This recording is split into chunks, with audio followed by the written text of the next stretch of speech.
Ada Gladys ya? Samperin ya. Gladys, ngapain lu? Udah belajar belum buat UAS kita nanti? Belum nih, Rick. Lagi pusing gue. Pusing kenapa? Kacamata gue hilang. Hilang? Gimana hilangnya? Kayaknya di kereta deh. Berarti ketinggalan gitu? Kayaknya sih ketinggalan ya. Soalnya tadi gue di kereta sempat keluarin kacamata, terus gue lupa masukin. Oh alah, terus gimana nih? Lu nggak ada kacamata, belajarnya gimana? Ya gimana ya, pusing banget gue. Nggak bisa belajar gitu? Iya, mana bentar lagi udah mau ujian. Oh alah, terus lu nggak ada kepikiran buat beli kacamata dulu atau gimana? Mau sih, tapi gue nggak ada waktu buat ke offline store. Gue pengennya tuh yang cepet jadi. Soalnya kan gue butuhnya juga cepet. Nah kalau gitu kenapa lu nggak beli online aja?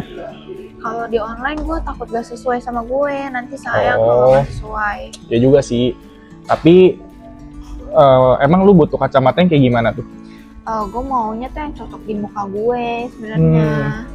Oh berarti lu nggak pede di online karena lu takut nggak cocok ya? Iya, Oke. Tapi lu ini kan inget sama ukuran kacamata lu?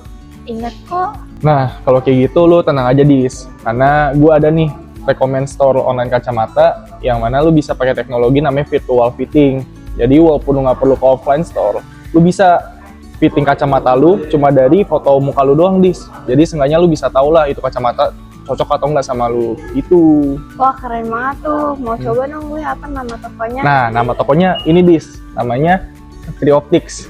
Oh, Trioptics. Gimana cara pesennya? Iya benar. Jadi cara pesan di Trioptics yang pertama, lu tinggal download aplikasinya nih Dis, atau lu bisa langsung dari webnya Trioptics. Nah, di situ lu login dulu pertama. Habis login, lu tinggal cari kacamatanya tuh. Lu lihat kacamata yang mungkin mutu cocok sama lu atau enggak. Nanti di situ pas lu udah pilih kacamatanya, lu tinggal pilih ke bagian virtual fitting. Di situ di virtual fitting ini nanti lu bisa foto muka lu dengan cara selfie. Nanti setelah lu selfie, lu bisa apply itu kacamata yang udah lu pilih ke foto selfie muka lu itu. Dan situ lu bisa lihat seenggaknya kira-kira ini kacamata cocok ya di muka gua. Nah, abis kayak gitu, lu tinggal payment, udah deh, selesai. Ada pertanyaan lagi? Oh, keren banget ya. Keren Kalau dong. pengiriman sama konsultasinya gimana? Nah, ini juga gak kalah keren, Dis. Karena si Trioptics ini udah menggunakan teknologi AI di customer service-nya. Jadi misalnya nih, lu ngechat mereka pas di luar jam kerja, tapi tetap dibalas soal sama AI ini. Karena emang AI-nya udah top banget lah. Terus selain itu, untuk pengiriman ya sekarang kan udah banyak banget transportasi online ya. Contohnya Gojek dan Grab. Karena si Trioptics juga udah kerjasama nih sama Gojek dan Grab. Jadi untuk pengirimannya lu bisa same day, Dis. Dan pengerjaan kacamata kan cuma sekitar 2-3 jam ya. Jadi setelah itu lu langsung bisa pakai Gojek, langsung dia datang ke rumah lu. Jadi bisa hari itu juga Dis nyampenya. Wah, keren banget ya. Gue mau coba deh abis ini. Nah oke, lu harus coba sih. Pokoknya nanti link downloadnya gue kirim ke lu aja ya, atau link webnya ya. Oke, Dis, tapi gue mau cabut dulu ya, gue mau belajar nih kayaknya. Yaudah, lu gak usah khawatir lagi deh. Pokoknya, good luck ya. Mau coba ah.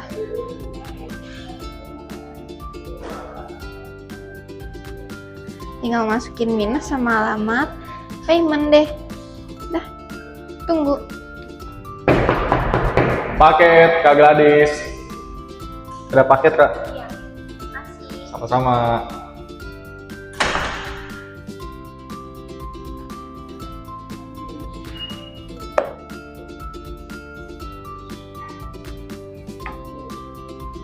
Wih, bagus banget, sesuai sama yang di aplikasi. Hai, kita dari kelompok 6. Sekarang kita akan menjelaskan tentang pengaruh teknologi dan sistem informasi pada bidang e-commerce. Sebelum itu, izinkan kelompok kami mau perkenalkan diri terlebih dahulu. Saya Gladys Afina dengan NIM 2023-677. Saya Niko Suryadi dengan NIM 2023-60206. Saya Kalisa Salsabila dengan NIM 2023-60276. Saya Felina Francisca Elwi dengan NIM 2023-6083. Saya Selin Olivia dengan NIM 2023-683. Saya Raidinova dengan NIM 2024-50112. Baik, saya akan menjelaskan pengertian dari teknologi informasi. Teknologi informasi atau TI adalah segala bentuk teknologi yang digunakan untuk menciptakan, menyimpan, mengubah, dan menggunakan informasi dalam segala bentuknya. Lalu, pengertian teknologi informasi menurut Hart dan Cummings tahun 2013 Teknologi informasi adalah alat yang digunakan untuk membantu manusia dalam bekerja dengan informasi, termasuk perangkat keras atau hardware dan perangkat lunak atau software. Lalu manfaat untuk bisnis apa? Dalam konteks bisnis, dia membantu mempercepat proses, meningkatkan akurasi, dan menciptakan efisiensi. Contohnya dalam e-commerce, teknologi informasi mencakup sistem pembayaran digital, aplikasi seluler, cloud computing untuk menyimpan data pelanggan, serta sistem keamanan cyber untuk melindungi transaksi online. Pengertian sistem informasi. Nah, sekarang sistem informasi atau SI adalah kombinasi dari orang, perangkat keras, perangkat lunak, jaringan, komunikasi, dan sumber daya data yang mengumpulkan, mengubah, dan menyebarkan informasi dalam sebuah organisasi. Lalu, manfaat sistem informasi apa? Contohnya nih, dalam toko online, sistem informasi dapat membantu dalam pengelolaan stok secara otomatis, sistem manajemen pelanggan, sistem laporan keuangan, dan manajemen pemesanan dan pengiriman. Oke. Untuk selanjutnya akan dijelaskan oleh teman saya. Selanjutnya saya akan menjelaskan pengertian dari e-commerce. Jadi electronic commerce atau e-commerce adalah proses transaksi jual beli yang dilakukan secara online melalui media elektronik. Nah, dalam dunia perdagangan nih, e-commerce membuat proses jual beli itu tidak lagi membutuhkan pertemuan tatap muka antara penjual dan pembeli seperti toko konvensional pada umumnya. Jadi penjual dan pembeli hanya perlu melakukan proses transaksinya secara online. Selanjutnya, dampak positif dalam pemanfaatan teknologi dan sistem informasi. Antara lain yang pertama yaitu ada efisiensi dalam proses bisnis, yaitu teknologi membantu mempercepat dan mempermudah kegiatan operasional seperti pemesanan, pembayaran, hingga pengiriman. Yang kedua yaitu jangkauan pasarnya juga lebih luas, jadi bisa menjual produk ke seluruh Indonesia bahkan ke luar negeri tanpa harus memiliki toko fisik. Kemudian ada kemudahan dalam pembayaran, jadi pembayaran jadi bisa lebih cepat dan aman dengan dompet digital, transfer bank maupun QR Code.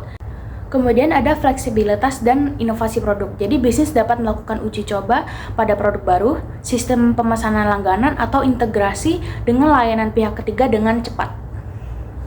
Lalu saya akan menjelaskan tentang jenis-jenis e-commerce. E-commerce itu ada B2C, yang itu transaksi terjadi antara perusahaan dan konsumen individu. Contohnya kayak Amazon, Tokopedia, dan Shopee. Terus ada business to business, transaksi antara dua organisasi bisnis. Contohnya Alibaba, pemasok grosir ke toko retail. Terus juga ada customer to customer, konsumen penjual langsung ke konsumen lain. Contohnya kayak eBay, OLX, marketplace di media sosial. Terus juga ada business to employee, perusahaan menyediakan produk atau layanan kepada karyawan mereka, seringkali melalui portal internal, contohnya sistem benefit karyawan untuk memesan tiket atau produk perusahaan. Lalu juga ada e-government, transaksi antara pemerintahan dengan pihak lain terbagi menjadi government to citizen, government to business, sama government to government. Terus juga ada dampak negatif, pemanfaatan teknis dan sistem info, yaitu kehilangan pekerjaan atau job displacement, otomatis dan sistem informasi canggih dapat menggantikan peran manusia. Ya kayak sekarang tuh banyak banget kita kayak gunain AI yang udah bisa gantiin peran manusia. Itu juga menimbulkan kekhawatiran di bidang tenaga kerja, khususnya bagi pekerja yang punya keterampilan yang rendah. Lalu juga ada informasi pribadi penggunaan dapat dikumpulkan atau disimpan dan bisa disalahgunakan. Contohnya kayak pelacakan perilaku pengguna di internet, kebocoran data pribadi, masalah keamanan informasi, sistem informasi rentan terhadap peretasan, malware, ransomware, dan serangan cyber lainnya. Dampaknya bisa berupa kerugian finansial, kehilangan data, atau gangguan operasional. Selanjutnya akan dijelaskan oleh teman saya. Selanjutnya saya akan menjelaskan tentang latar belakang dan pendorong pemanfaatan teknologi dalam e-commerce. Di sini ada beberapa faktor pendorong pemanfaatan teknologi dalam e-commerce. Yang pertama ada perubahan gaya hidup. Jadi sekarang ini konsumen cenderung memilih cara yang lebih cepat dan praktis. Belanja online, bayar pakai e-wallet atau aplikasi. Semuanya jadi pilihan utama karena memudahkan aktivitas sehari-hari, juga banyak pindah ke dunia digital mulai dari belanja, transportasi, sampai hiburan. Lalu yang kedua ada kemajuan infrastruktur digital. Akses internet yang semakin cepat dan merata, dilimbah harga smartphone yang makin terjangkau, membuat masyarakat makin mudah terkoneksi. Teknologi pembayaran seperti kris dan mobile banking juga semakin aman dan banyak digunakan. Yang ketiga ada persaingan bisnis. Perusahaan dituntut untuk terus berinovasi agar tidak kalah saing. Teknologi jadi alat penting untuk mempercepat kerja dan meningkatkan pelayanan. Kalau bisnis tidak mau berubah, bisa ketinggalan jauh dari pesaing. Yang keempat, ada dampak pandemi COVID-19. Jadi pandemi membuat banyak aktivitas harus dilakukan dari rumah. Ini mendorong orang untuk lebih banyak menggunakan layanan digital. Akibatnya, transformasi digital di berbagai sektor jadi berlangsung lebih cepat dari sebelumnya. Dan yang terakhir ada dukungan regulasi pemerintah. Pemerintah aktif mendorong digitalisasi khususnya bagi UMKM. Ada pelatihan, insentif, dan kemudahan akses ke platform digital. Semua ini bagian dari strategi nasional untuk memperkuat ekonomi digital. Sekarang saya akan menjelaskan tentang kasus penerapan aplikasi yang berbasis teknologi dan sistem informasi. Yang pertama itu adalah aplikasi McDonald. Aplikasi McDonald ini bisa pemesanan online ya. Jadi itu dia bisa dine in, take away maupun McDelivery. Jadi itu kalau McDonald ini dalam CRM-nya, Customer Relation Management ini, dia menerapkan sistem poin loyalty. Jadi itu kalau misalkan kita beli 100.000, kita akan mendapatkan 10 poin. Nah, 10 poin ini bisa ditukarkan dengan es krim cone seperti itu. Lalu McDonald ini sudah bekerja sama dengan delivery seperti Gojek atau Grab, karena McDonald ini lebih prefer untuk menggunakan delivery sendiri, yaitu McDelivery. Dan McDonald ini pasti menggunakan sistem IoT ya, atau Internet of Things, di mana dia bisa melacak di mana store terdekat dari lokasi kita berada. Yang kedua ada Hero Group. Hero Group ini sebenarnya adalah seperti company yang mencakup berbagai restoran di mall sih. Contohnya seperti Sushi Tei, Sushi Go itu adalah termasuk dari Hero Group. Nah, Hero Group ini menerapkan sistem loyalty juga seperti tadi ya. Poin-poin tadi bisa tukeran dengan makanan seperti Beef Enoki atau enggak, dia bisa tukeran dengan Ocha juga. Nah, dia kan bisa memesan website nih. Dan dia juga bisa kita bisa atur nih. Misalkan kita pengen datang jam berapa, kita bisa atur waktunya kita kapan mau dibuatnya gitu. Next, yang ketiga ada Kopi Kenangan. Kopi Kenangan ini aplikasinya dia itu sama kayak tadi ya. Jadi tuh kita kalau misalkan mau order online bisa, kita bisa take away, bisa dine in juga bisa. Nah, Kopi Kenangan ini juga pakai sistem loyalty, tetapi berbedanya sistem Kopi Kenangan itu yang seperti riset yang sudah kita lakukan itu, Kopi Kenangan itu bekerja sama dengan Blue by BCA. Blue by BCA itu kalau kita punya Blue by BCA nih untuk bayar di Kopi Kenangan, kita tuh bakal dapat cashback 50%. Dan ini termasuk strategi juga sih untuk kita tetap continuous buying. Jadi kita terus membeli karena kita punya cashback tersebut kan masih harus digunain. Nah tadi kan Blue by BCA, lalu Kopi Kenangan ini juga tadi keuntungan memakai aplikasi Kopi Kenangan, pertama selain dapat poin, kedua jadi kita nggak perlu ngantri lagi nih kalau misalnya kita mau beli kopi di Kenangan.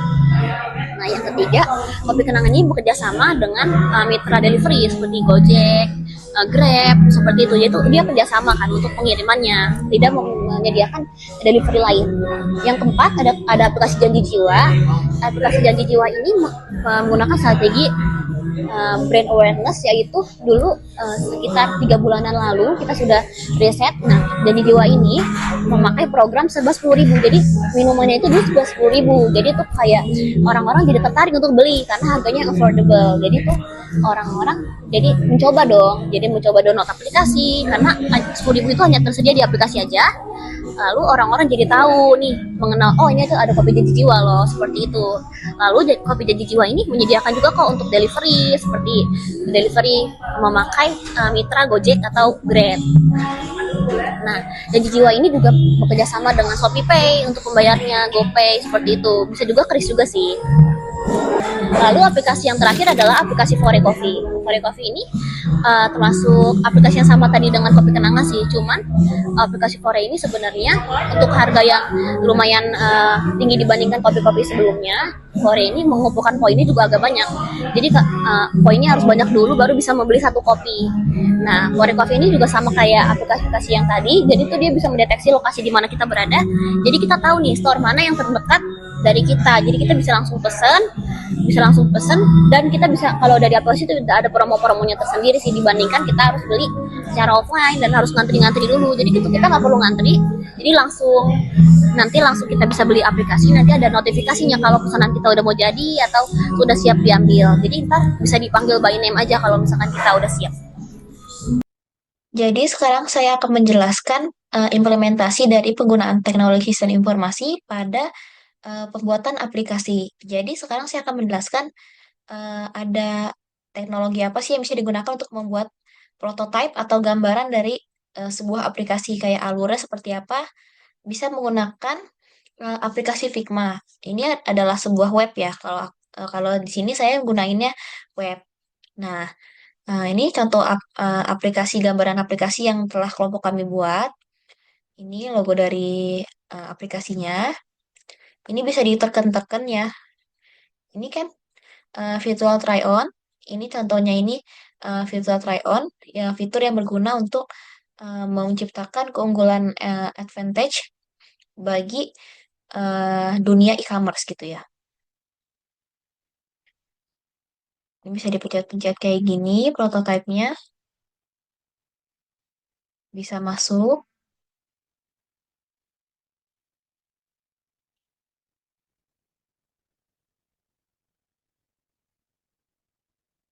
Ini ada autentikasi dan otorisasi.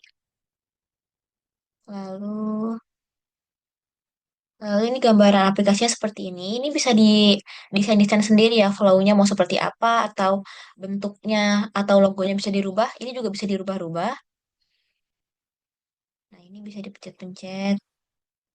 Kayak gini. Ini fitur fittingnya bisa kayak gini.